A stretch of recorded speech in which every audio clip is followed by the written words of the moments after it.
Hello, everyone, and welcome to Archaeoviking. Today is another video in my series on Native American civilizations, and also another video in my series on early colonial debacles that disprove the myth of inherent European superiority. The subject of today's video is the Inca-Spanish War. Now, right off the bat, I'm sure the word Inca conjures into the minds of basically most, if not all, viewers of this video of the Inca Empire. And of course, that is rightfully what should happen. After all, the Inca most certainly refers to the Inca Empire itself.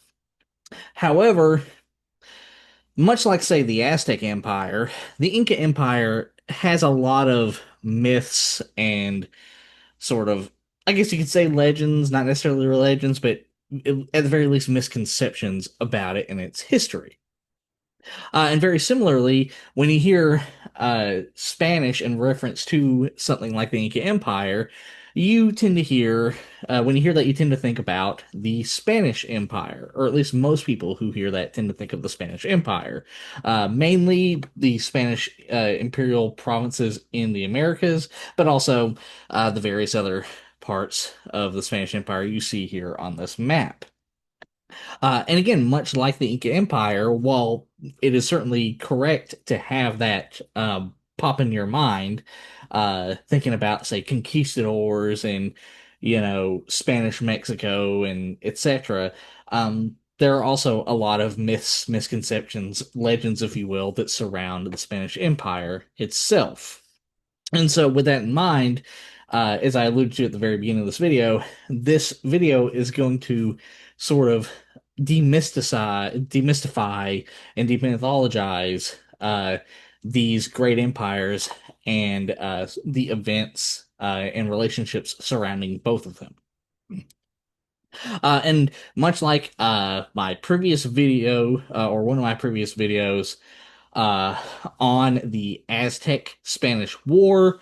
I must institute a trigger warning in the very beginning of the video, as disturbing subject matter involving death, enslavement, and other things such as rape will be discussed in the video, and it will be discussed multiple times in the video, so I will not always have time to stop and warn everyone about it happening. So with that, we're going to go into the video, starting with Tawantinsuyu, the Incan Empire. So, uh, in the Andes Mountains of South America, as the Wari and Tiwanaku civilizations began to decline, sometime in the 1100s, 1200s CE, Quechua, Aymara, and Paquina speaking migrants would migrate and settle in the valley of Cusco, with these groups eventually becoming the Inca people, which you can go back. You can see sort of these on this maps here. Uh, and here is sort of the Valley of Cusco, where the city of Cusco, which we'll get into in a little bit, is located here. Uh, and then sometime in the 1200s, the Kingdom of Cusco would be founded by the Inca, which you can see here on this map here. Then, and this is debated, but either in 1425 CE or 1432 CE, Kusa Inca Yupanqui, the Sapa Inca or ruler of the Kingdom of Cusco, would begin to expand the Kingdom of Cusco by defeating and conquering the Kingdom of Chanca. Inca Yupanqui would then take on the name of Pachacuti, which means various translations show that it means either Earth Changer, Earth Shaker, or the turn or turner of the world. Then, after this expansion, Pachacuti would change his kingdom, would found his kingdom, and would name it Tawantinsuyu, the realm of the four parts. Pachacuti and his successors would then continue to expand Tawantinsuyu between 1438 and 1533 CE, which you can see roughly sort of what that looks like here, with each color on this map representing a different period of imperial expansion of Tawantinsuyu. And real quick, I do want to say for the rest of the video, I'm going to refer to the Inca Empire as Tawantinsuyu as that is its original name.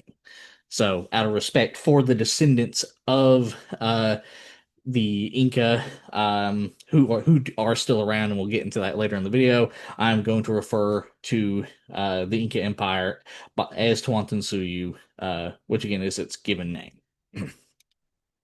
Pachacuti and his successor, Topa Inca Yupanqui, would then go on to construct Machu Picchu as a family home or a summer retreat sometime in the 1420s to 1450s CE.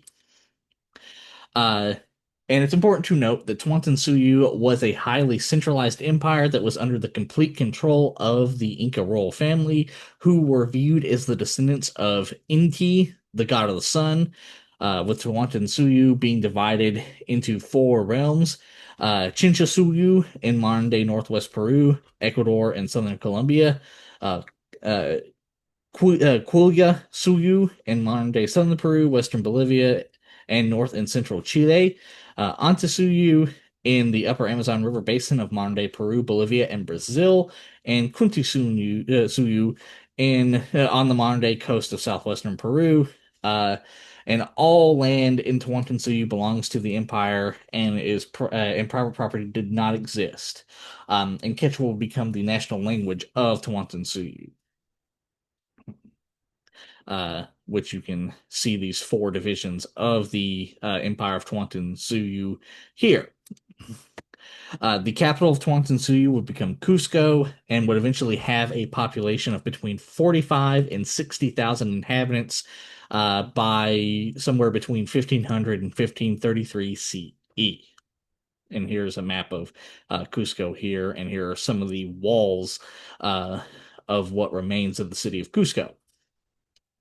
Or the Inca city of Cusco, because there's the city of Cusco that's still of Peru that still exists.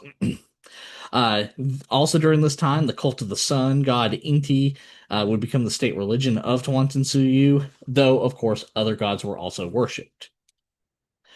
On top of that, Tawantinsuyu would go on to have a well-developed road system that allowed for quick transportation of warriors, groups of peoples, and resources throughout the empire. Which actually brings us to our next section, the economy of Tawantinsuyu. So for one thing, Tawantinsuyu was a command economy based on the Mita system. The Mita system required a yearly labor tax where each head of household in the empire was required to donate 2 or 3 months of labor to the empire, with labor taking the form of things such as constructing roads, planting and harvesting agricultural fields, mining precious metals, and serving in the army, among other acts.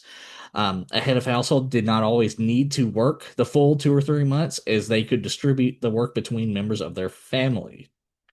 In return for labor, the empire would then provide food and other resources to citizens of the empire and would allow families to cultivate their own crops. And here's the source that I got this information from. As part of the sort of economic structure of Tawantinsuyu had a system of storehouses called Quilqua, which were found along roads, cities, and political centers. And they acted as storehouses where food and other commodities were stored for distribution to its armies, officials, conscripted laborers, and in times of need to the populace. The uncertainty of agriculture at high altitude at the high altitudes of the Andes Mountains necessitated the construction of a large number of Kulqua storehouses. Now this brings us to our next section, the military of Tawantinsuyu. Much like the road system, the army of Tawantinsuyu was a highly centralized force made up of between 60 to 100,000 warriors, sometimes more, with the army being organized based on a decimal system, with the smallest unit containing 10 heads of households, under the command of a Chunka Kamayuk. And no, I was not able to find a translation for any of these phrases that I'm about to mention. The next step is 100 soldiers under a Pachaka Karaka. 1,000 men were under the command of a Waranka Karaka, and then 10,000 men were commanded by a Hunu Karaka. Uh, each division would then contain two halves, each with its own leader. I do want to open this up to if there are any people who are watching this who speak Quechua and can translate these phrases for me. I would be very much appreciated if you left a comment on that. Uh, the Sapa Inca and the generals of the army of Tawantinsuyu were transported in elaborate litters, which were shielded from the elements and carried on the shoulders of specially trained individuals. Boys were trained at a young age, 10 years old, in their communities in the arts of war, with activities including wrestling, weightlifting, and manipulating weapons such as sling, shooting, being important parts of their education. Captains and officers were found in the provinces to train the youths. Uh, Ritual battles in Cusco were part of the young men's initiation ceremony, with the battles helping distinguish the best warriors who would later become officers. Blood was occasionally spilled in these rituals and would occasionally be fatal, which were thought to add potency to the rituals. Boys from the aristocracy were trained to be the personal guard of the Sapa Inca or ruler of Tawantinsuyu. Uh, the bulk of the army was made up of Awaka Kumayuk, or warriors, who were married men between the ages of 25 and 50, who had been called into military service as part of the Mita labor tax. They were often accompanied on campaigns by their wives or other close kin who would care for their personal needs. On long campaigns, it was not unusual for children to be born and travel with the soldiers. Unmarried men whose age was between 18 and 25 would act as messengers and carry cargo. Specialized engineering corps would design and construct the travel routes, which extended through the mountains and along the coastal deserts. The same corps of engineers would also construct giant suspension bridges when necessary, and different armies would follow each route uh, and would eventually meet and converge before advancing. Tawantinsuyu's Kulkwa storehouses would provide the army with ample food and an ample supply of weapons and water and clothing. The preparation for the campaigns incorporated divination, fasts, feasts, and sacrifices. In an effort to see the future, black llamas that had been starved for some days would be sacrificed. The weakening of the llama's heart is thought to correspond to the loss of the enemy's courage. If the flesh near the heart did not diminish from the fasting, it was an ill omen for the coming campaign, and a number of dogs would then be sacrificed to overcome the bad fortune.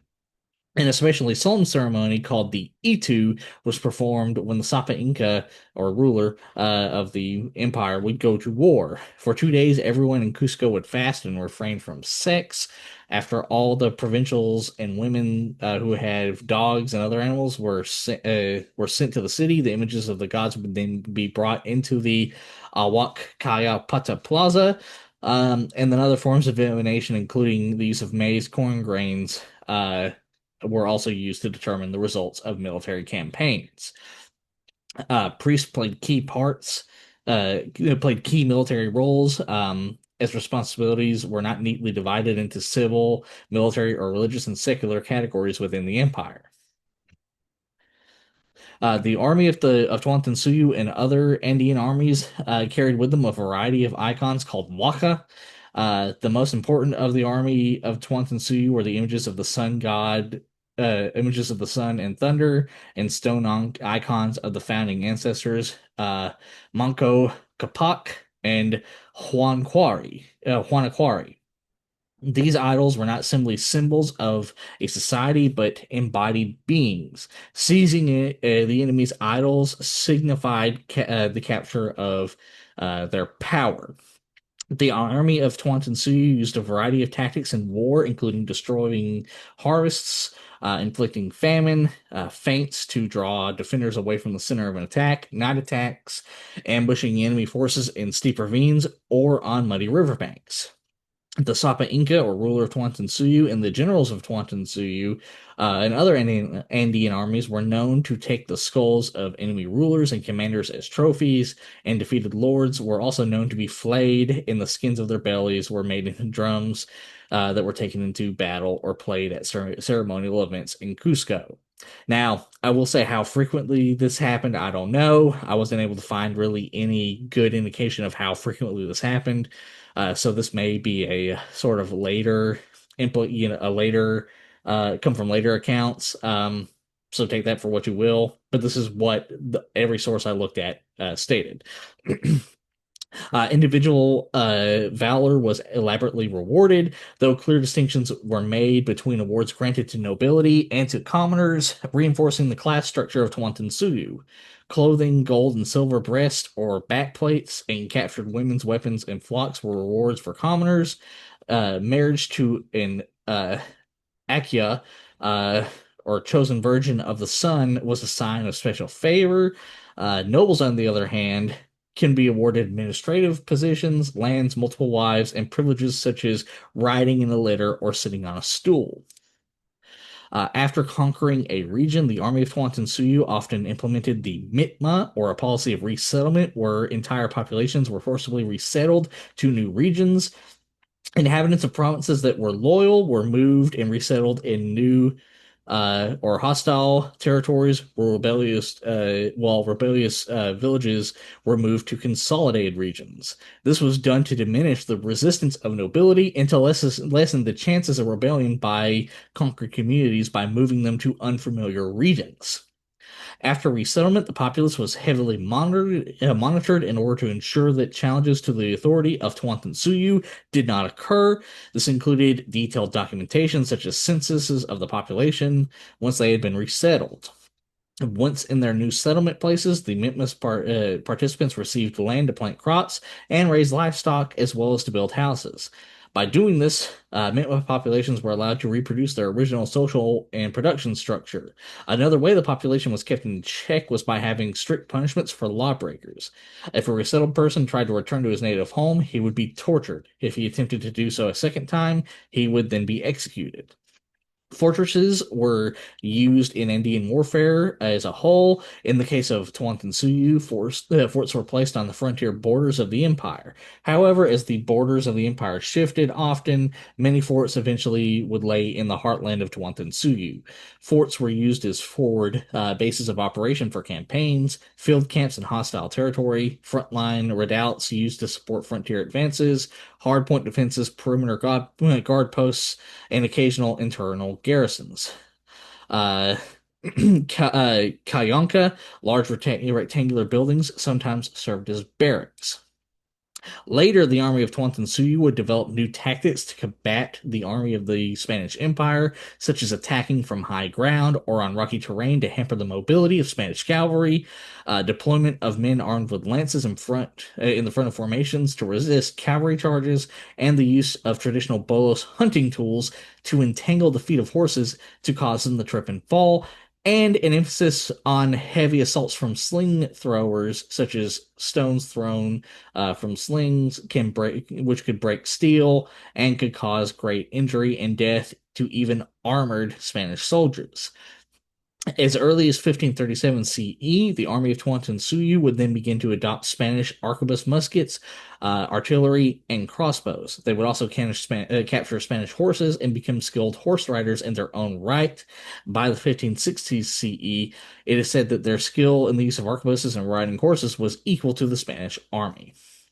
And here's the sources that I got this information from. And with that, we're going to take a look at the army of Tawantinsuyu itself. So generally, this is sort of what the army of Tawantinsuyu looked like broadly. Of course, there was some degree of variation, given the far-flung regions that a lot of the warriors within Tawantinsuyu came from. So, you would see, say, a Quechua slinger, a warrior, a Chimor warrior, a Chinchasuyu warrior, etc., etc. And they used a variety of weapons, but the most common weapons that were used were various types of maces, such as these star-shaped maces, either made from stone or bronze, which you can see here. But there were also other types of maces, such as disc, sort of saw-shaped maces you see here, and sort of spike baseball bat type maces seen here, and also axes. And you can actually see in this picture that I added here sort of the effectiveness of Peruvian Andean bronze mace heads right here.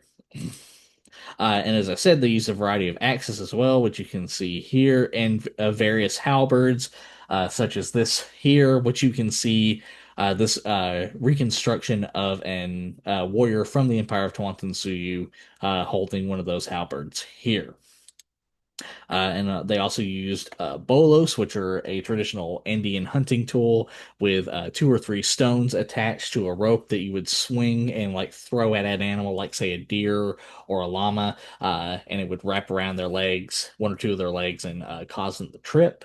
It's still used in the Andes today, and also slingshots like this, where it's two pieces of rope and a little pouch where you would add a stone in and sort of sling it and propel the stone from this pouch. They also continued to use the atlat, a throwing tool that is seen all over the Americas, where you use this little paddle here and attach a long arrow-like thing called an atlat dart to this prong, and then you propel it at originally animals like llamas or deer, but eventually people as well. And you can sort of see that mechanic and how atlats work here. And as I said earlier, eventually, with contact with the Spanish Empire, the army of Tawantinsuyu would adopt arquebuses, crossbows, and would domesticate horses and begin riding horses as cavalry to some degree. And then here's examples of some of the types of armor that warriors in the empire, in the army of Tawantinsuyu would wear. Here's an Inca military tunic, and Inca textile armor. And then here are various examples of bronze armor that were used by various different regions within the Empire of Tawantinsuyu. And there were also various types of shields that were also used as well, such as this one you see here. And here's an example of the one of the fortress of Sacsayhuaman in Cusco, and as you can see, it's a pretty formidable thing. I mean, this is it's a scale picture, and you can see how big the walls are compared to the tourists who are visiting in the modern day. All right, so with that, we need to come and talk about a slightly more heavy topic, and that is child sacrifice in Tawantinsuyu. So, child sacrifice was conducted in Tawantinsuyu for a variety of reasons, including ceremonial dedication to the sun, uh, to the ascendancy, well-being, and death of a Sapa Inca or ruler of Tawantinsuyu, and to military victory. These sacrifices would take the form of two rituals, such as the Kapak Hucha and the Itu. The Itu was conducted in times of great need against such natural disasters, such as drought, epidemic, and earthquake. But it could also be done in positive celebrations, such as when a provincial lord's daughter was being received as a wife by the Sapa Inca or ruler of Tawantinsuyu. Uh, the Kapak Hucha epitomized imperial ideology, and nominally it paid homage to the creator and son, and it also reinforced the legitimacy of the Inca lineage, Cusco's social structure, and pan-Indian shrine networks.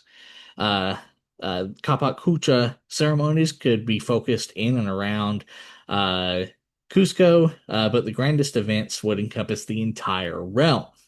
They were reportedly invoked to seek the support of the sun and other powers at pivotal political and military moments. The children selected for sacrifice in Kapakucha ceremonies were of both sexes and were provided to the state as tribute by local communities on a yearly basis. No region was exempt from the recruitment of these child sacrifices, and they could come from any region of the empire. Boys were no older than 10, and girls could be up to the age of 16, but had to be virgin when chosen. They had to be perfect, unblemished, by even a freckle or a scar, as only the children who were deemed the purest were worthy enough to be sent to the gods. As in the afterlife, they would function as the people's representatives. For many families, it was a great honor to have one. It is a great honor. It was a great honor to have one's child chosen for the ceremony, and it was often children from noble families that were sacrificed in an effort to gain political favor with the emperor. While the boys were immediately brought to Cusco, the young girls, called Akia, were taken for sacrifice, were often entrusted to the Mamakuna in the Akiawasi, or the House of Chosen Women. Chosen for their looks, the girls would stay at this institution for an extended period of time and were taught under the tutelage of priestesses how to weave, sew, and prepare special ritual beverages called chicha. The Mamakuna women were compared to nuns by many Spanish men as they lived celibate lives and served the gods. Typically, around the age of 14, the girls would be divided into three groups. Some girls were consecrated as priestesses and would go on to raise girls brought after them, and the pretties were often sent as tribute to be sacrificed in the state Kapak Hucha ceremonies. Otherwise, the girls were offered to the Sapa Inca, ruler of Tawantinsuyu, in Cusco as servants or concubines, and were distributed amongst the noblemen as secondary wives. Spanish chroniclers claimed that between 1 and 4,000 children were sacrificed in Tawantinsuyu annually. However, archaeological evidence has not provided evidence for child sacrifice in Tawantinsuyu anywhere near the scale described in Spanish accounts. And here are the sources that I got this information from. Now, this brings us to our next section, the rise and expansion of the Spanish Empire. So, the history of the Spanish Empire really begins a lot further back than their first contacts with the Empire of Tawantinsuyu. It begins in the 700s CE when the Islamic Umayyad Caliphate would conquer most of the Iberian Peninsula, which you can see here. And also in this map here of the overall Islamic conquests of between the 600s and 800s CE. Eventually, the Umayyad Caliphate would establish the Emirate of Cordoba on the Iberian Peninsula in 756 CE. And then would eventually itself be succeeded by the Berber Almoravid Empire in the 1050 CE and the Almohad Caliphate in 1121 CE, seen here and here.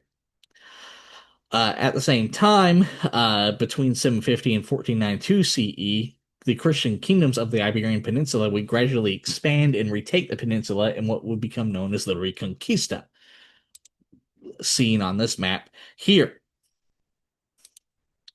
Then, between 1402 and 1496 CE, the Kingdom of Castile would colonize the Canary Islands, seen here. The Kingdom of Castile and the subsequent unified Spanish Empire would brutally massacre, enslave, and forcibly assimilate the indigenous Guanche peoples of the Canary Islands between 1406 and 1496 CE, seen here and here. Then, on October 18th, 1469 CE, Ferdinand II of Aragon and Isabel I of Castile would marry and become co-rulers of each other's kingdom. This is largely viewed as the creation of a unified Spain. However, on paper, Aragon and Castile were still separate kingdoms. Then, on September 4th, 1479 CE, the Kingdom of Portugal and the joint kingdoms of Aragon and Castile would sign the Treaty of Aclacolas. And as a result of this treaty, the Portuguese Empire and the Spanish Empire would begin dividing much of the world among themselves. which you can see sort of on this map here and here. Then between 1492 and 1519 CE, as the Reconquista was completed, the Iberian Peninsula was divided between the kingdoms of Portugal, Aragon, and Castile-Leon. And also, very briefly, the Kingdom of Navarre. However, fairly quickly, it would be conquered by both Aragon and Castile. Then, between 1492 and 1532 CE, the Spanish Empire would begin to colonize the Caribbean islands, the Isthmus of Panama, the Yucatan Peninsula, and central Mexico, which you can see on this map here. Then on May 4th, 1493 CE, Pope Alexander VI would issue the Doctrine of Discovery. The doctrine states that any land not inhabited by Christians is available to be discovered, claimed, and exploited by Christian rulers, and it also declares that the Catholic faith and the Christian religion be exalted and be everywhere increased and spread, that the health of souls be cared for, and that the barbarous nations be overthrown and brought to the faith itself. Essentially, giving the Spanish Empire and any other Christian nation permission to conquer any non-Christian land they see fit. Then between the 1500 and 1530 CE, Spanish cities such as Toledo and Madrid would begin to have populations as high as 20,000 to 30,000 inhabitants. Now you'll note, both in my previous video on the Triple Alliance, Aztec Triple Alliance, and in this video, Spanish cities had nowhere near the populations of cities within, say, the Aztec Triple Alliance, such as Tenochtitlan, or cities like Cusco in the Empire of Tawantinsuyu. So that's something that's important to note. And then, as they would colonize the Caribbean and the Isthmus of Panama, the Spanish Empire would brutally massacre and enslave tens of thousands of Native American peoples. Also, as they would colonize central Mexico in the Yucatan Peninsula as well. Which now brings us to the next section, the military of the Spanish Empire. Starting with the warfare of the Spanish Empire. So, for one thing, the Spanish Empire did not have a professional standing army for much of its early period. Most of its army consisted of peasant levies who were conscripted into the Spanish army only in times of war. Other parts of the Spanish army consisted of knights and nobles who acted as cavalry. Ranks within the Spanish army, once they mobilized, included, in descending order of status, Capitan or Captain General, Capitan General or Captain General, Coronel or Colonel, Capitan, Captain, Teniente, Lieutenant, Sargento, Sergeant, Cabo, Corporal, Infantes, or Pianes, foot soldiers, and specialized roles such as ballesteros, crossbowmen, and lanceros, and eventually arquebusiers, people who wielded arquebus muskets, also existed. Initially, the Spanish cavalry acted as shock troops, similar to other knightly orders in Europe, but then they would later adopt hit-and-run tactics similar to the cavalry of Muslim kingdoms, mobile Muslim bandit groups in the Iberian Peninsula, and Muslim mercenaries fighting in the armies of Christian kingdoms in the Iberian Peninsula. Hit-and-run tactics were also incorporated into Spanish naval warfare, and a common tactic in medieval and early modern European warfare was the taking of captives, especially nobles and rulers, and ransoming them for money or land. With the adoption of gunpowder weapons, guns such as the arquebus and cannons became more common in the Spanish army. However, crossbows were more common than firearms in the Spanish army until the late 1500s and 1600s. War dogs, such as mastiffs and Spanish bulldogs, were used against barely armored troops, and they were trained to kill and disembowel. Spies were used to gather information for enemy forces and on enemy forces and fortifications, assassinate political enemies, intercept and analyze mail, and leverage information from border communities. Throughout the high and late medieval periods of Europe, between 1000 and 1500 CE, fortifications such as castles were used by armies in times of war and peace. Later, in the early medieval period, between 1500 and the 1780s the early modern period of Europe, between 1500 and the 1780s CE, Star forts and bastions designed to maximize the effectiveness of gunpowder weapons began to be used. These used protected blind spots called dead zones, to create deadly crossfire areas where gunpowder weapons from multiple sides could be fired at a besieging enemy. The walls of the fort were sloped to prevent direct arquebus fire.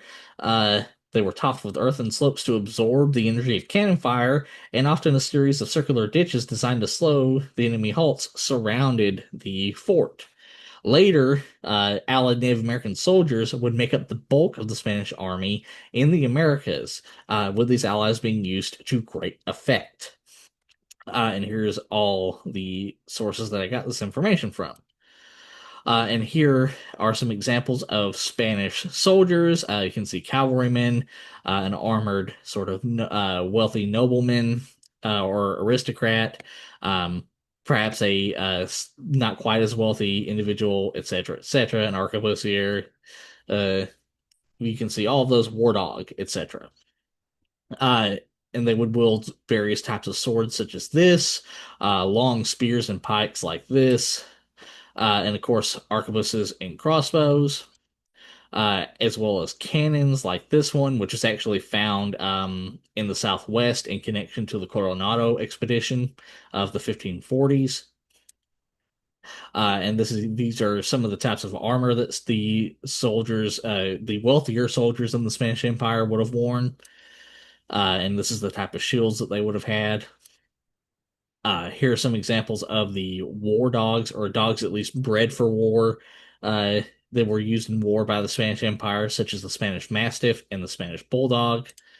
And here's an example of a naval ship used by the Spanish Empire during this period. And here's an example of what a star fort is, in this little area here between the sort of two prongs of the star fort. This is what what it means by a dead zone. As you can see here, it's a very sort of narrow area for people to, sort of be crowded into. And you see these little slits here, and these are make it very easy for people to fire down on people trying to storm the fort. All right, so now this brings us to our next section: Spanish atrocities against Native Americans. Because far too often the atrocities that the Spanish Empire committed against Native Americans get overlooked and say in favor of talking about human sacrifice. But then the Spanish Empire did equally, if not worse, equally horrible, if not worse, things to Native Americans. So we have multiple excerpts talking about this. The first excerpt, all these excerpts actually come from Bartolome de las Casas' uh, account of the destruction of the Indies, with excerpt one stating that, quote, they attacked the towns and spared neither the children nor the aged nor pregnant women nor women in childbed, not only stabbing them and dismembering them, but cutting them to pieces as if dealing with sheep in the slaughterhouse. They laid bets as to who, with one stroke of the sword, could split a man in two, or could cut his head off, or spill out his entrails with a single stroke of the pike. They took infants from their mothers' breasts, snatching them by the legs, and pitching them head fast against the crags, or snatching them by their arms, and threw them into the rivers, roaring with laughter and saying, as the babies fell into the water, boil there, you offspring of the devil. Other infants they put to the sword along with their mothers and anyone else who happened to be nearby. They made some low, wide gallows on which they hanged victims' feet. On which the hanged victims' feet almost touched the ground, stringing them up their victims in lots of 13, in memory of our Redeemer and his 12 apostles. They set burning wood at their feet, and thus burned them alive. To the others they attached straw, or wrapped their whole bodies in straw, and set them afire. With still others, all those they wanted to capture alive. They cut off their hands and hung them round the victim's neck, saying, "Go now, carry the message," meaning take the news to the Indians who have fled to the mountains.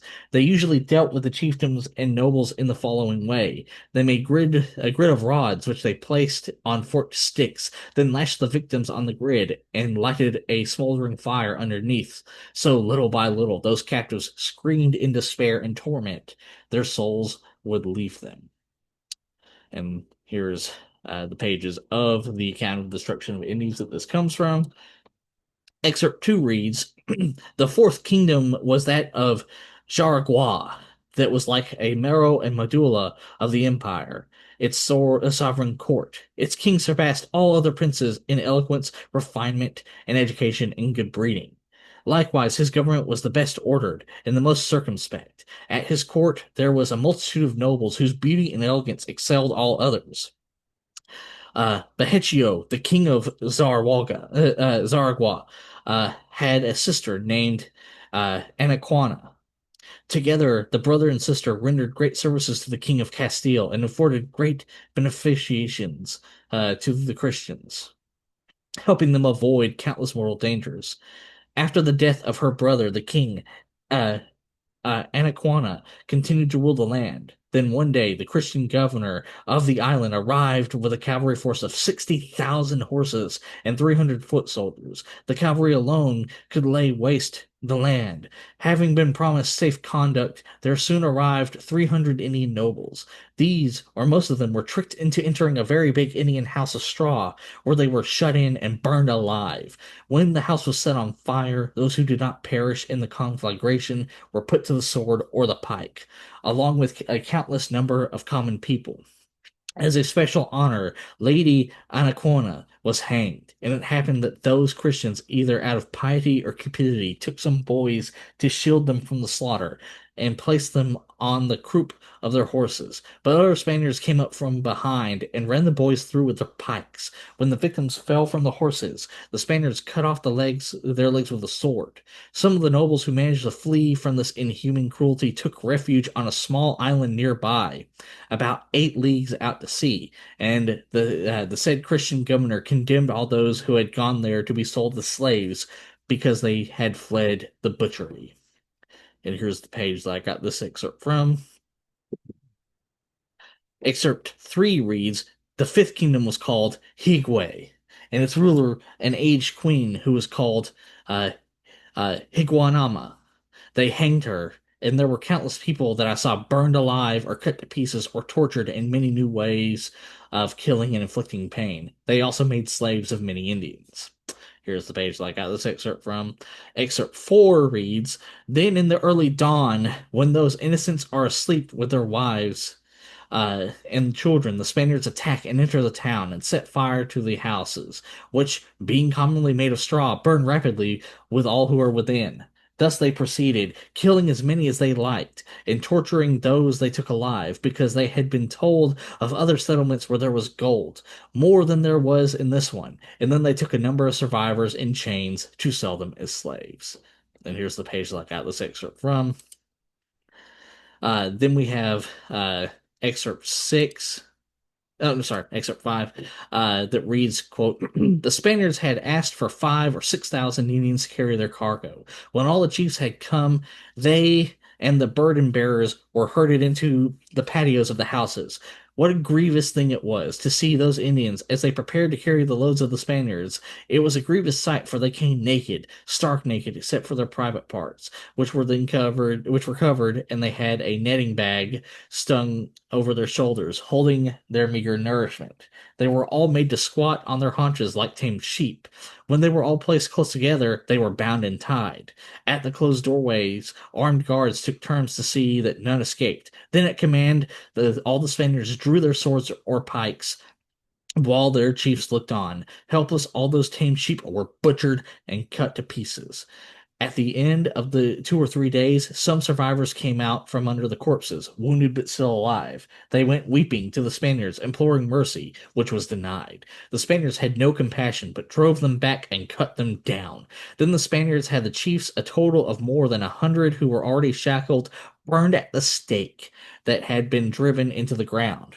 But one of the caciques who knows and who knows he may have been the ruler of the land managed to escape with 20 or 30 of his followers. They took refuge in the great temple that was there, which was like a fortress, and was called Ku.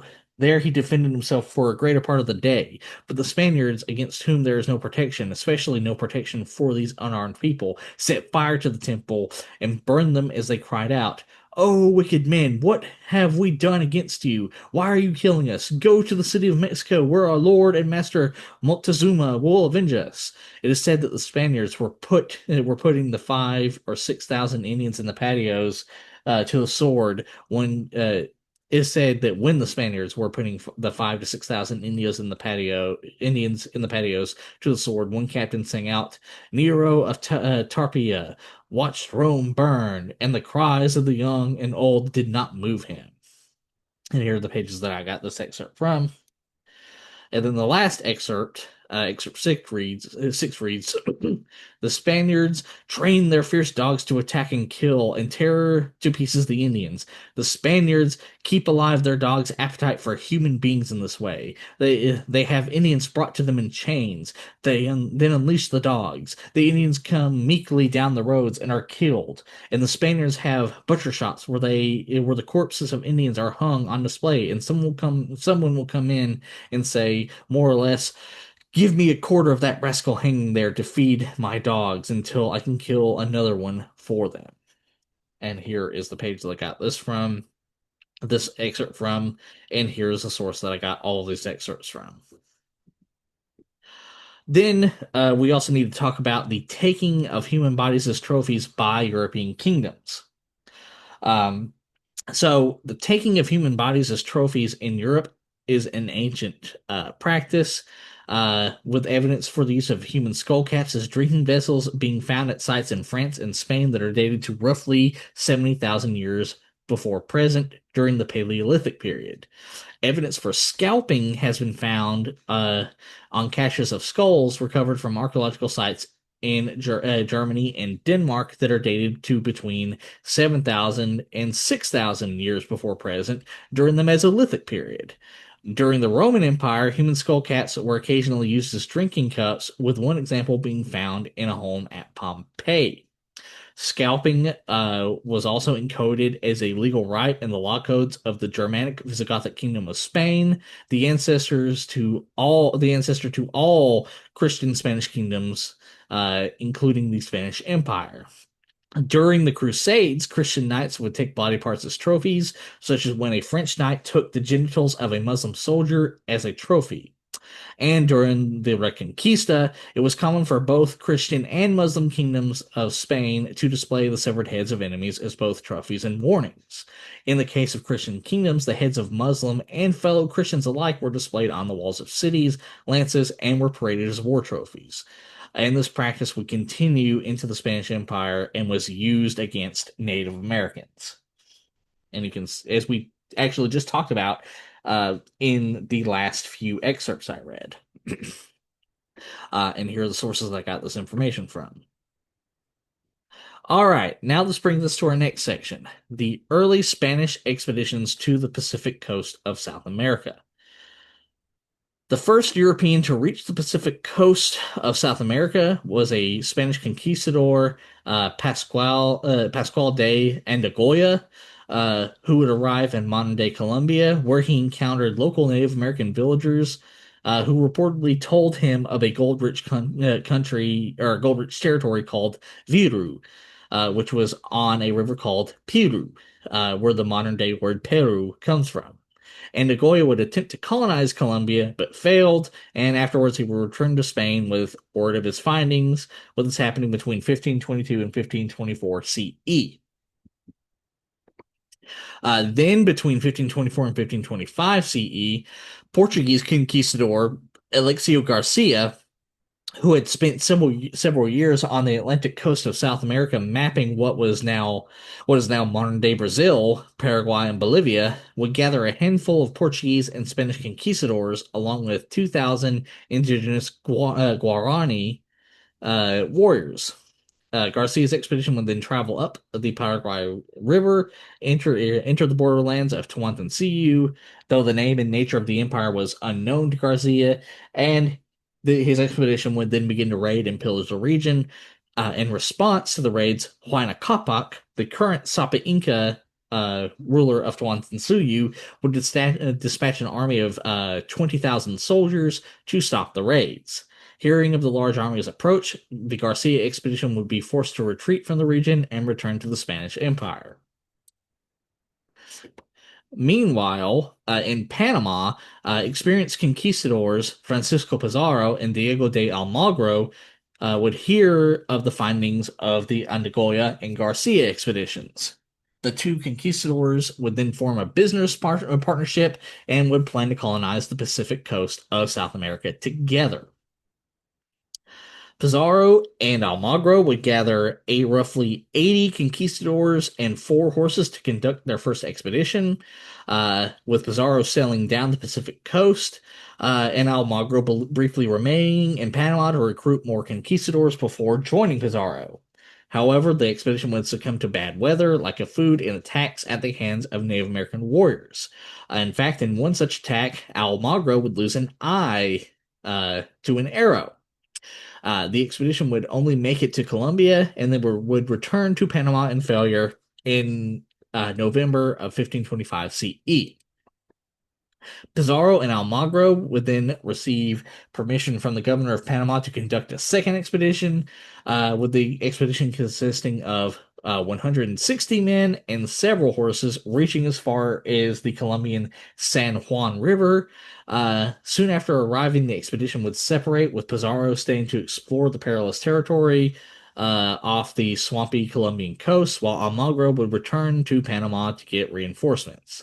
All this happening in March of 1526 CE. Pizarro's piloto mayor, or main pilot, Bartolome Ruiz, would continue sailing south, and after crossing the equator, would find and capture a balsa or raft under sail with Native Americans from the city of Tumbes in Tawantinsuyu who were carrying textiles, ceramic objects, and some pieces of gold, silver, and emeralds, making Ruiz's findings the central focus of the second expedition. Some Native Americans were taken aboard Ruiz's ship to serve as interpreters, and Ruiz would return to Pizarro with his findings, and Almagro would return with reinforcements and supplies. The expedition would then travel as far south as Atacama on the Ecuadorian coast within Tawantinsuyu. However, the expedition did not make landfall, as the Native Americans were more numerous than the expedition and were hostile to it, with all this happening between 1526 and 1527 CE. Just my camera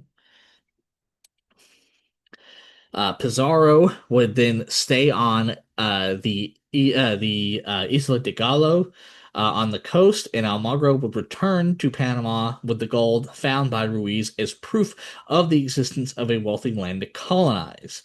However, given the failures of the first expedition and the struggles of the second expedition, the governor of Panama would reject Almagro's request and would dispatch ships to retrieve Pizarro.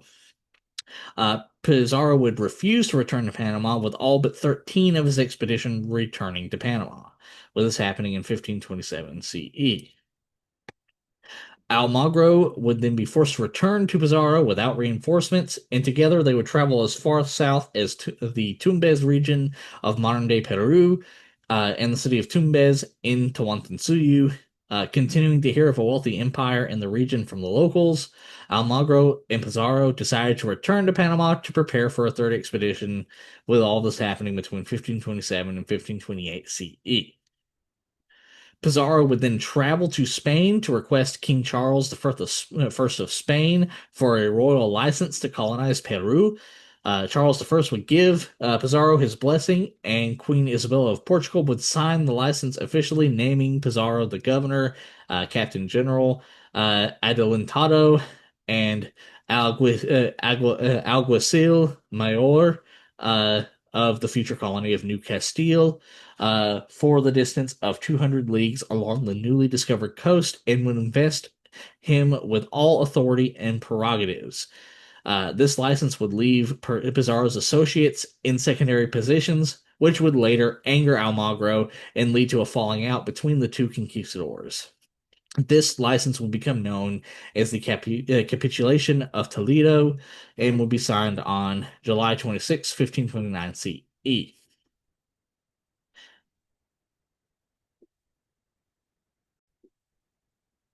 Which you can see on this map here. Now this brings us to our next section, Civil War in Tawantinsuyu. So while all of this was happening, while the early sort of contacts with the Spanish Empire and Native Americans of South America were occurring, smallpox would gradually spread into Tawantinsuyu from Spanish colonies, with the disease reaping havoc on the population of Tawantinsuyu between 1525 and 1527 CE. Huayna Capac, the Sapa Inca of Tawantinsuyu, would fall sick with smallpox and would then name his eldest son Ninan Quayochi, his heir. However, both Huayna Capac and Ninan Quayochi would die from smallpox in quick succession. As a result, the next oldest son, Huascar, would be named the Sapa Inca, or ruler of Tawantinsuyu, in 1527 CE. Viewing Huascar as unworthy of the throne, the third oldest son, Atahualpa, would initiate a civil war against Huascar and his brothers. Many of his other brothers were forced to go into hiding, with all this happening between 1529 and 1532 CE. An experienced military commander, Atahualpa and his generals were able to repeatedly defeat the inexperienced Huascar and his armies, and gradually Atahualpa seized all of Tawantinsuyu and eventually captured Huascar between 1529 and 1532 CE. Now this brings us to our next section. Pizarro arrives in Tawantinsuyu. Pizarro would leave Panama with 180 conquistadors, including all four of his brothers and one cousin, and 27 horses. The expedition would stop in modern-day Ecuador, obtain gold and precious stones to be sent to Almagro, and would battle the native Punya peoples of the region to a standstill. The Punya were unable to defeat the Spanish cavalry in open battle, but were able to wage a successful guerrilla war against the expedition. As a result, the expedition would leave and sail further south, with all of this happening between December 1530 and April 1531 CE. The expedition would arrive at the city of Tumbes in Tawantinsuyu, now in ruins from the Civil War, in 1532 CE. After arriving in Tumbes, Vilchahumle, the chieftain of the Canary, an Andean people who have only recently been conquered by Tawantinsuyu, approaches Pizarro's expedition to form an alliance against Tawantinsuyu. They are quickly followed by the Huanca peoples, who have chafed under the rule of Tawantinsuyu since the reign of Pachacuti. All groups sign a formal alliance at Tumbes in 1532 CE.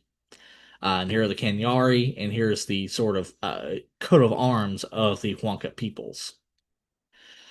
As Tumbes no longer offered safe accommodations, Pizarro would lead an excursion into the hinterland and establish the first Spanish settlement in Peru, San Miguel de Piura, and an encomienda, also known as a repartimiento, and we'll get into that later, on May of 1532 CE.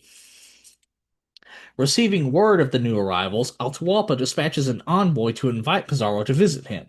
Atahualpa was curious about the new arrivals, specifically their horses, weapons, and of course, would plan to use them in his army, or if necessary, wipe out the expedition and take their horses and weapons for himself. And he would send this envoy in September of 1532 CE. Pizarro would then, upon receiving this envoy, dispatch Hernando de Soto to meet Atahualpa. Upon arrival, de Soto would attempt to both impress and intimidate Atahualpa by riding up to him on horseback. But Atahualpa was both unintimidated and unimpressed. And I say this comes directly from the Spanish accounts. So this is not something that is like, this is something the Spanish themselves were already admitting. Atahualpa would demand Pizarro himself to visit him at the city of Cajamarca. Uh, of course, presumably insulted, or at least feigning being insulted by De Soto's arrival. And again, this would happen in September of 1532 CE. Uh, Pizarro's expedition would then arrive at Cajamarca with 110 foot soldiers, 67 cavalrymen, and 3 arquebusiers, and 2 cannons. Realizing that Atahualpa's army of roughly 40,000 to 80,000 soldiers, probably closer to 40,000, greatly outnumbered the conquistadors, Pizarro gathered his expedition in the tightly enclosed plaza of the city, and planned to ambush Atahualpa's army. Pizarro would then arrange his forces around the plaza in hidden positions, with all this happening on November 15th, 1532 CE. Atahualpa would then approach Cajamarca with only 6,000 of his 40,000 soldiers. However, even with the army of Atahualpa being smaller than the vastly being smaller, however, even with the army of Atahualpa being smaller, the vastly outnumbered conquistadors were terrified of the approaching army. With this happening on November 16th, 1532 CE. And in fact, Francisco Pizarro's cousin Pedro Pizarro describes the reaction of the conquistadors to the approaching army, with him saying that, quote, when all was thus with the Spaniards, the news was carried to Atablipa by some Indians who were spying about that all the Spaniards were waiting in readiness in Galpin, full of fear, and that none of them dared to appear on the plaza. And in very deed, the Indians told the truth, for I have heard that many of the Spaniards made water without knowing it out of sheer terror. In other words, Pedro Pizarro is saying that the conquistadors peed themselves out of fear upon seeing Atahualpa's army. And here's the source that I got this excerpt from. Upon Atahualpa's arrival, Francisco Pizarro would send Dominican friar Vicente de Valverde and a native interpreter, Felipio, to approach Atahualpa in Cajamarca's Central Plaza. After the Dominican friar expounded the true faith and the need to pay tribute to King Charles First, Atahualpa reportedly replied, I shall be no man's tributary." And here's a depiction of that interaction. In response to Atahualpa's refusal to submit, Pizarro would initiate the attack. The conquistadors disoriented and startled the crowded army with arquebus and cannon fire. Stunned and unable to move efficiently in the small confines of the plaza, the army was quickly overcome by the Spanish cavalry, and Atahualpa, who even in Spanish accounts was stated to still be unafraid of the Spanish, was quickly captured. In fact, in the Spanish accounts, Atahualpa was attempting to sort of rein in his forces to get them to go back out and attack. The rest would then flee to the rest of the army, and they would flee to the north in modern-day Ecuador or to the south in Cusco. This would end the Battle of Cajamarca and a Spanish victory on November 16th, 1532 CE. Then, in February 1533 CE, Almagro would arrive at Cajamarca with an additional 150 conquistadors and 50 horses. Then Hernando Pizarro, one of Francisco Pizarro's brothers, would go on to convince Cal Cuauhtémoc, one of Atahualpa's generals who was camped with an army of 35,000 in the Jauja Valley, that Atahualpa had requested his presence at Cajamarca. Upon his arrival, Cal Cuauhtémoc was also arrested by the Spaniards, who feared he might resume hostilities. Knowing the conquistadors were still outnumbered by the army of Tawantinsuyu, Pizarro and Almagro decided to hold Atahualpa hostage. Atahualpa agreed to supply the conquistadors with enough gold to fill one room and enough silver to fill 2 rooms, dispatching messengers to Cusco to retrieve the gold and silver. Atahualpa was held captive for 1 year and for a time was treated well, even learning chess from the conquistadors. However, once the gold and silver arrived, Pizarro ordered Atahualpa to be killed by being strangled. Tupac one of the younger brothers of Atahualpa, was made a puppet Sapa Inca or ruler of Tawantinsuyu by Pizarro and Almagro, with all this happening on August 29th, 1533 CE. Prior to his capture at the hands of the Spanish, Atahualpa had ordered his captured brother Huascar to be brought to him. However, after his capture at the hands of the Spanish, Atahualpa secretly sent a message to his generals to execute Huascar. Huascar was then executed and his body was left on the side of a road. With Atahualpa dead, Pizarro and Almagro gathered the conquistadors along with an unknown number of Canary and Huanca warriors and would march toward Cusco. On their way, Tupac would die of disease. However, the expedition would also encounter Manco Inca, one of Atahualpa's brothers forced into hiding, who would then ally himself with Pizarro and Almagro against Atahualpa's armies, with all this happening on November 14th, 1533 CE. Along with Manco Inca, the Pizarro and Almagro expedition were able to form further alliances with the Chanca peoples, the first group conquered by Tawantinsuyu, and the Chacapoya people, who were only conquered by Tawantinsuyu shortly before the arrival of the conquistadors, with, of course, both wanting to regain their land from Tawantinsuyu. On the way to Cusco, Pizarro and Almagro would have Calquachimac burned at the stake, fearing he would align his army with Atahualpa's other armies. Arriving at Cusco, the conquistadors and allied Native Americans would battle Atahualpa's general Quisquis and his force of 30,000 soldiers to a stalemate. The conquistadors and allied Native Americans were repeatedly repelled from the walls of Cusco by Quisquis's army. However, Quisquis's army repeatedly suffered heavy casualties when facing the Spanish cavalry on the open plain of Cusco. Realizing his force could not defeat the Spanish on an open plain, Quisquis would then withdraw his army from Cusco during the night, with this ending the Battle of Cusco in a Pyrrhic victory, or a victory that's so costly it might as well be a defeat, for the conquistadors and the allied Native Americans on November 15th, 1533 CE. After taking Cusco, Manco Inca was declared the Sapa Inca ruler of Tawantinsuyu and would remain allied to Pizarro and Almagro. Uh, uh, Jauja would in the fertile Montaro Valley would be established as the new colony of Peru's provisional capital on April 15th. In April of 1534 CE.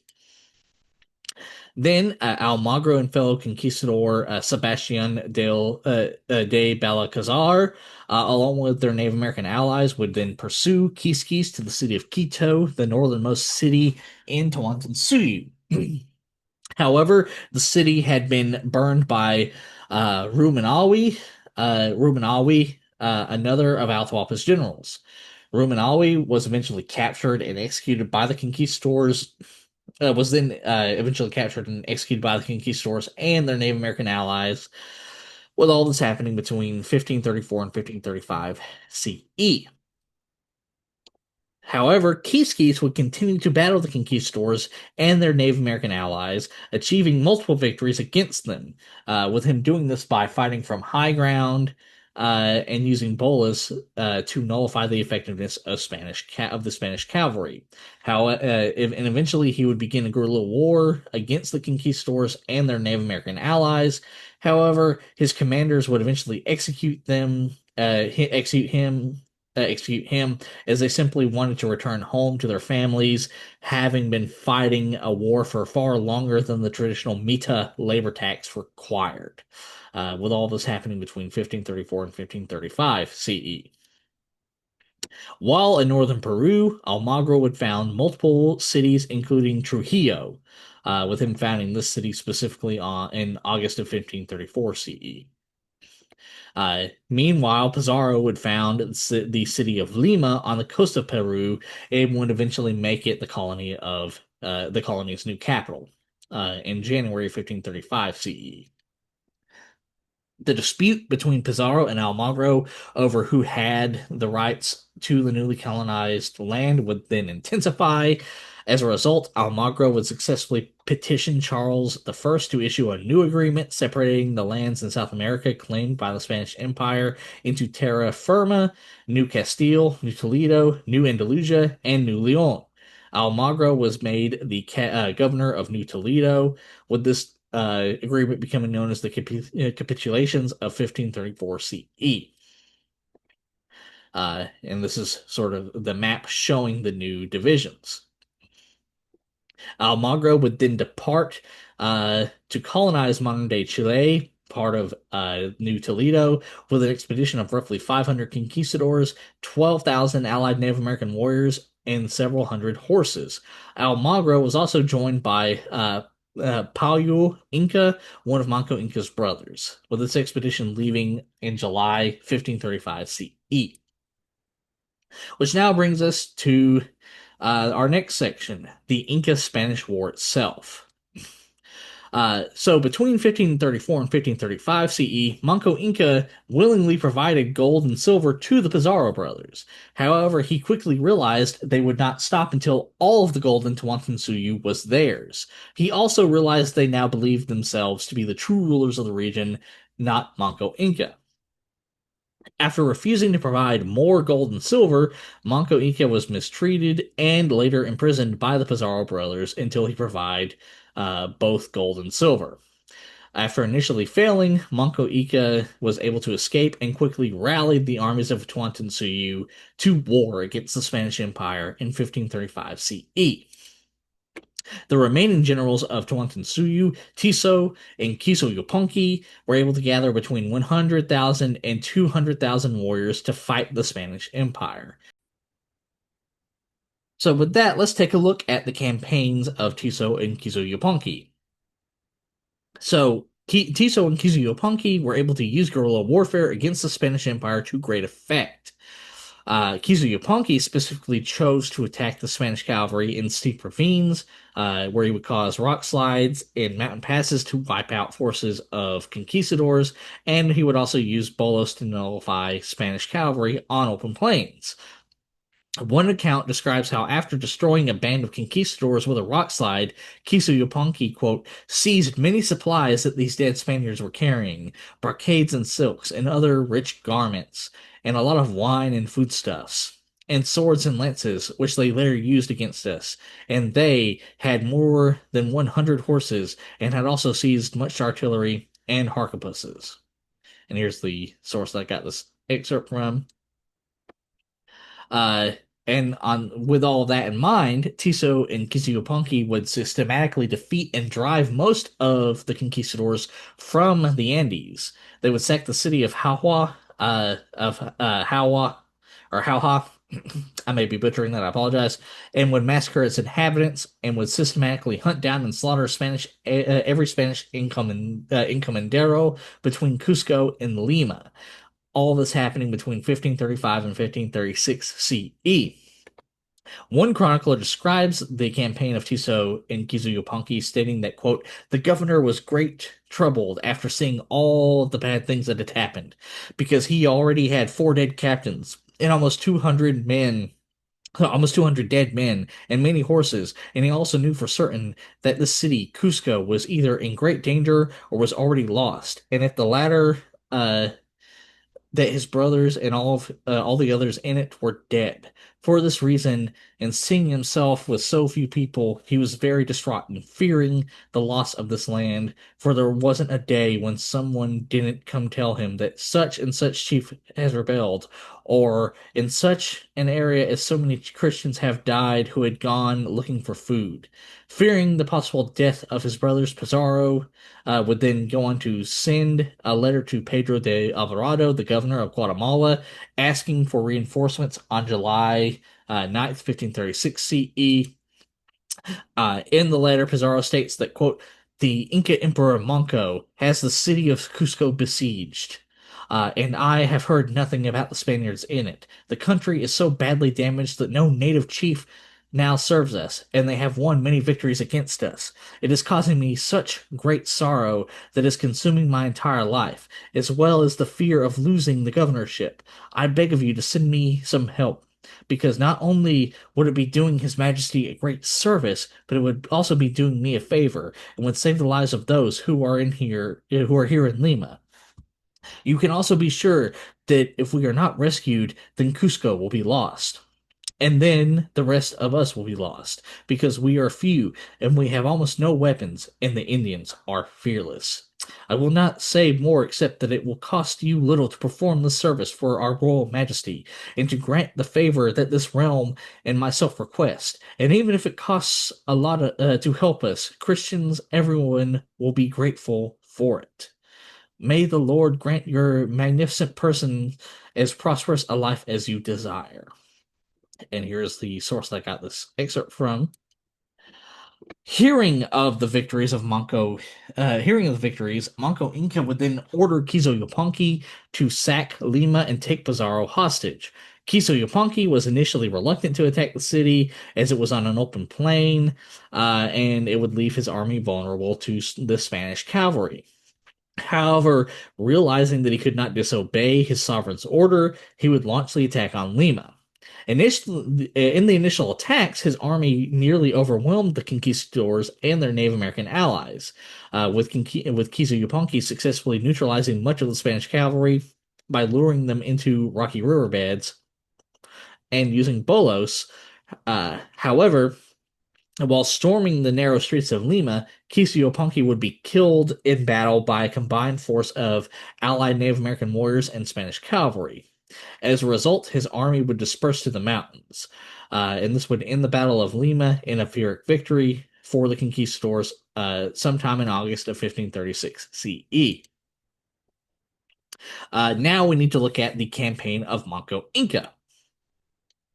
So Manco Inca, for his part, would lead an army of roughly 40,000 to begin to lay siege to Cusco and retake it from the Spanish Empire. Within the city are 190 conquistadors and several thousand allied Native American warriors, with the siege beginning sometime in May 1536 CE. Manco Inca's army would then first seize the unoccupied Sacsayhuaman fortress above Cusco, which the Spaniards had vacated to fortify themselves in the city. This would provide the army with the high ground above the city and a favorable fortified position to launch offensive attacks, with the seizure of Sacsayhuaman by Manco Inca's army happening on May 5th, 1536 CE. For 10 months, heavy fighting would ensue. Manco Inca's army would barrage the city with slings projecting hot stones wrapped in cotton and incendiary arrows that ignited thatched roofs and quickly spread fire throughout Cusco. The conquistadors, on their part, would conduct frequent cavalry raids against Manco Inca's army. However, Manco Inca's army had built elevated positions around the city, manned by warriors who would launch bolas to entangle and disable the cavalrymen. Manco Inca's army would inflict heavy casualties on the conquistadors and would kill Juan Pizarro, one of Francisco Pizarro's brothers, with all of this happening between May and December of 1536 CE. After heavy fighting, the conquistadors and their Native American allies were eventually able to seize the walls of Sacsayhuaman in December 1536 CE. Realizing his army was now vulnerable to arquebus and cannon fire from the walls of Sacsayhuaman, Manco Inca would withdraw his army from the fort and head to his headquarters in Ollantaytambo, roughly 40 miles north of Cusco. This ended the siege of Cusco in a Pyrrhic victory for the conquistadors and their Native American allies. Hernando Pizarro would then lead 100 conquistadors and 30,000 Native American warriors to lay siege to Ollantaytambo. However, Manco Inca's army had flooded the plain in front of the city to nullify the cavalry. Manco Inca's army would repel multiple assaults by the conquistadors and their Native American allies, using terraces to rain arrows, slingshot stones, and boulders down on the conquistadors and their Native American allies. Furthermore, Manco Inca himself would would lead multiple successful counterattacks, riding stolen Spanish horses and using stolen Spanish swords, shields, and armor. Manco Inca's army would drive the conquistadors and their Native American allies away, ending the Battle of Ollantaytambo in a victory for Tawantinsuyu. Pedro Pizarro recounts the battle, stating that, quote, "When we arrived, we found Ollantaytambo so well fortified that it was a horrifying sight.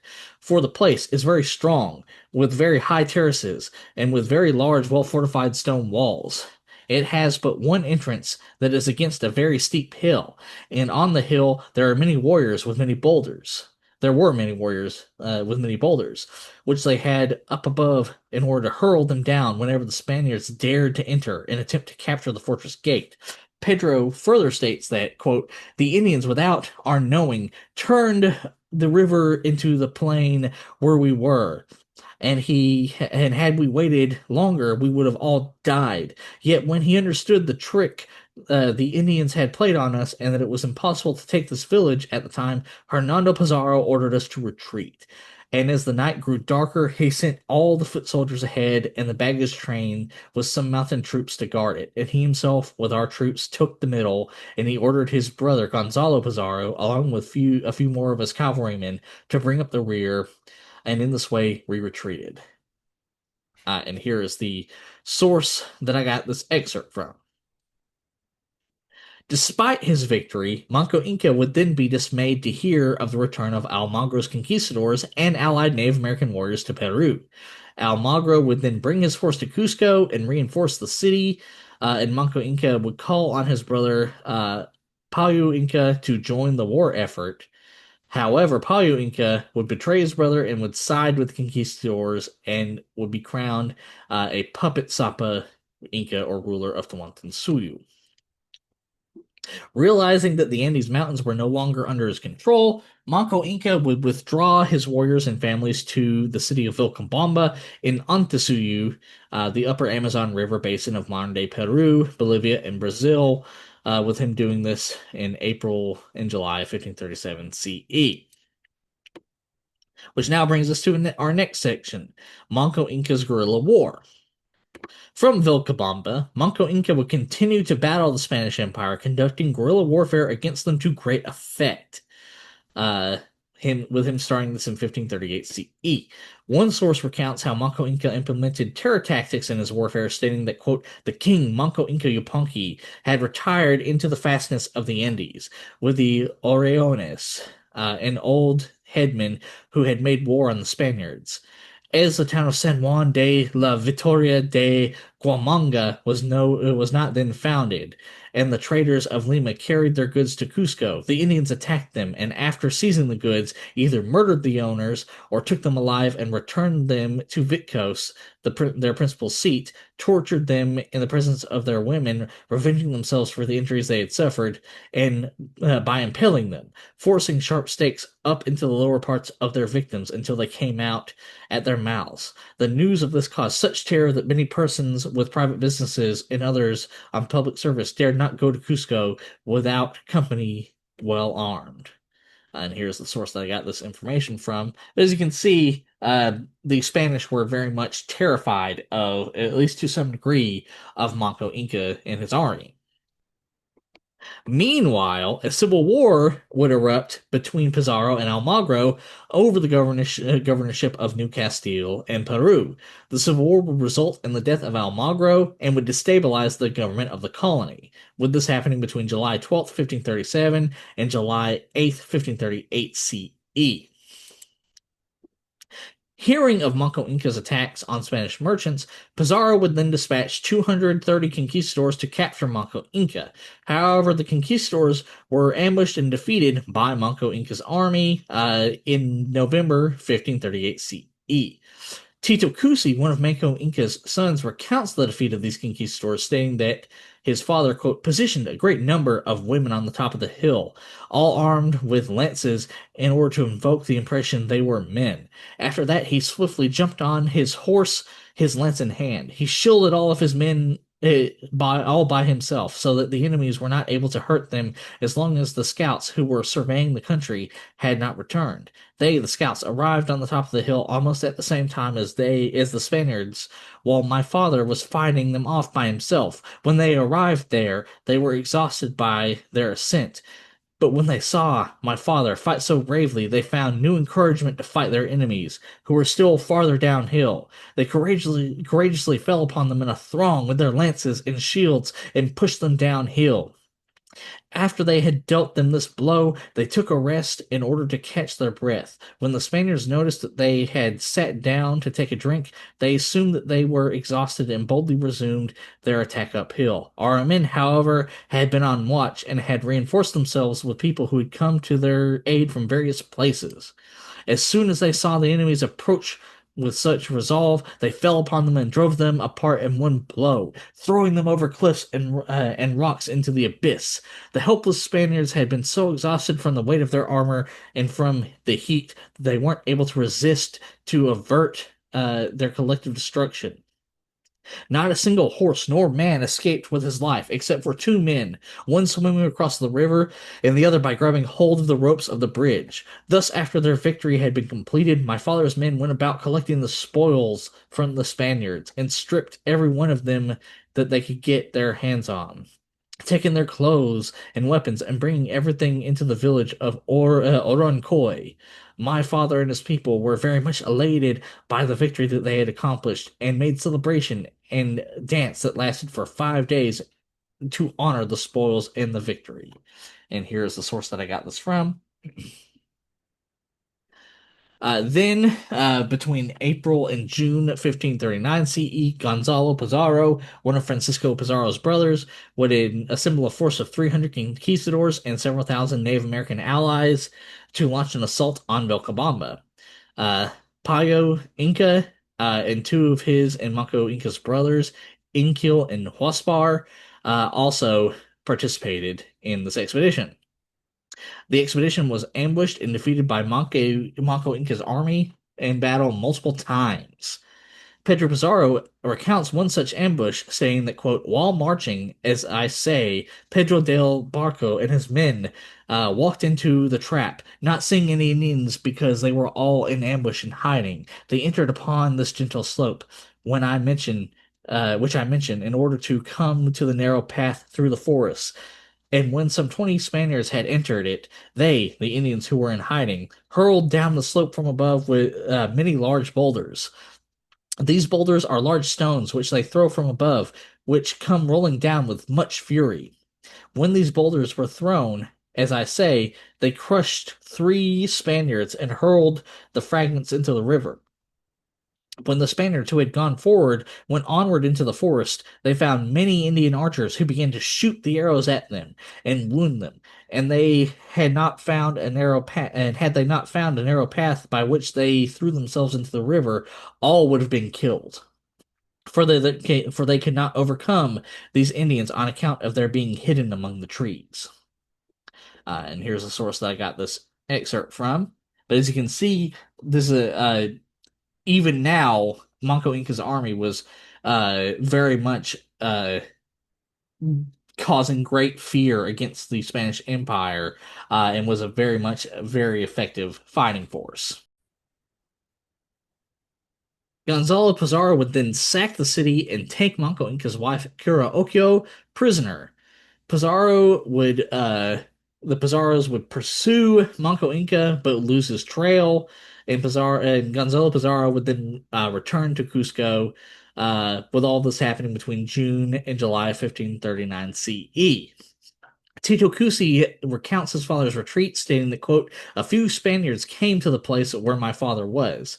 When he saw them approach and realized there was no escape, he decided to jump into the water and swim across the river. Having arrived on the opposite bank, he exclaimed loudly, I am Manco Inca! I am Manco Inca! When the Spaniards realized that they would not be able to catch him, they decided to return to Cusco and drove before them Curioquio and Cusi Ramachi, another one of my father's brothers whom he had with him among other things. And here's the source that I got this excerpt from. But as you can see, both sources generally, while there are some differences, both sources generally agree on the events that led up to Manco Inca's retreat. On their way to Cusco, the conquistadors would unsuccessfully attempt to rape Okio multiple times.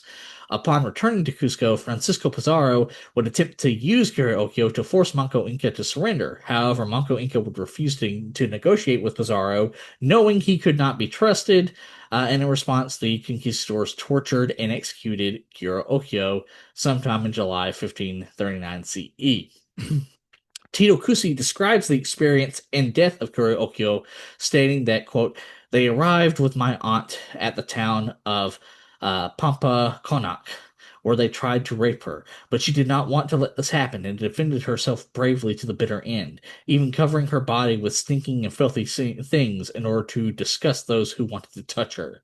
Thusly, she defended herself innumerable times until they arrived at the town of Tombo, where the Spaniards, who were very angry because my aunt would not permit what they desired, and because she was my father's sister, shot her with arrows. For the sake of chastity, she endured it all, and while the others shot arrows at her, exclaimed, will you take revenge on a woman for your annoyance? Sorry, what would another woman do in my place? Hurry up and kill me so that your appetite may be satisfied. Thus they murdered her while she covered her eyes with a piece of cloth. And here's the source that I got this account from, this excerpt from. Which, yeah, it's a rough source, and it's a horrible thing to talk about. Though I do also want to point out that this is admittedly Tito Cusi heard about this second hand. So how much of this exact excerpt is 100% true is hard to know. But that doesn't change the reality of the brutality that Okio faced at the hands of the Spanish Empire and the Pizarro brothers. Then, in June 26th, 1541 CE, Francisco Pizarro and his brother Francisco Martin Pizarro would then be executed, ambushed and executed by 20 supporters of Almagro. Uh, between all this time, between 1539 and 1544 CE, Manco Inca would repulse multiple expeditions by the Spanish Empire using a combination of guerrilla warfare, traditional Andean warfare, and European cavalry charges and arquebus fire. However, Manco Inca would then be assassinated by Almagro supporters that he had given shelter to after the assassination of Pizarro, who would then themselves be killed by Manco Inca's warriors, with Manco Inca dying and the Almagro supporters dying in 1544 CE. And here is a picture of Manco Inca leading a cavalry charge. Between all of this time, specifically the 1540s and 1560s CE, the Spanish Empire would gradually increase its control over South America, which you can see on this map here. Manco Inca would then be succeeded by his son, Sayri Tupac. I apologize for butchering that. After refusing multiple requests from Spanish viceroys, Sayri Tupac would agree to requests from Andres Hurtado de Mendoza, the third Marquis of Cañete. And Sayri Tupac would leave Vilcabamba and renounce his throne, and would be baptized into Christianity. However, he would die in Cusco shortly after as a result of disease, with all this happening between 1544 and 1560 CE. Sayri Tupac would then be succeeded by his half-brother Tito Cusi, who would negotiate with Lope Garcia de Castro, the provincial governor of Peru. After multiple negotiations, Tito Cusi would agree to be baptized, and during this period, Tito Cusi would dictate to Spanish priests his book, an account of the conquest of Peru and the deeds of Manco Inca II, later known as an Inca account of the conquest of Peru. Tito Cusi would later die of disease like Sayri Tupac, with all this happening between 1560 and 1571 CE.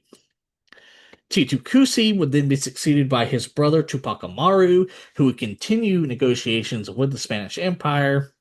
However, after his warriors killed two Spanish ambassadors at the border, Francisco Alvarez de Toledo, the new viceroy of Peru, would declare war on the remnants of Tawantinsuyu in July 1571 CE.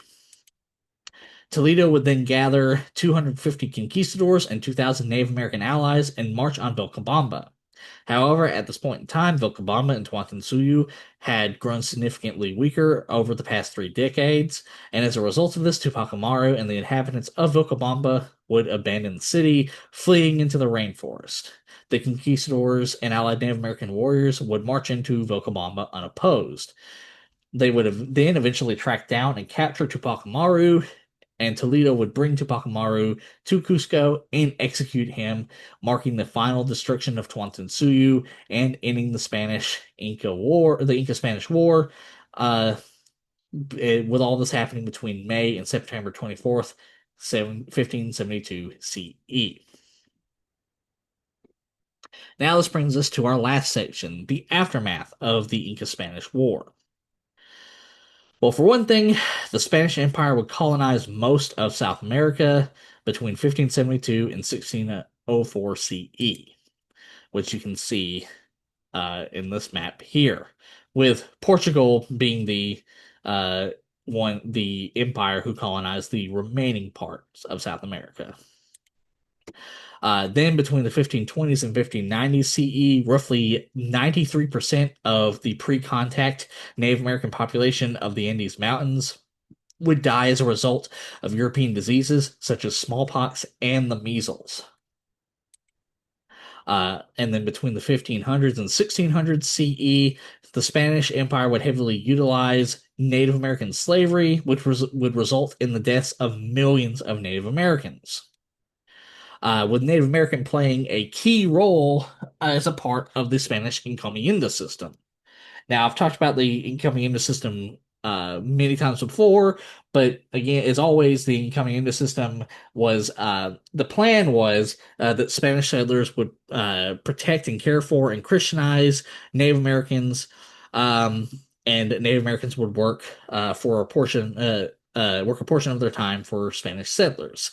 The reality was Spanish settlers would force long labor, didn't pay Native American workers, often failed and outright chose not to protect Native Americans, and would seize Native American lands, and Native Americans would die from disease and harsh living and working conditions.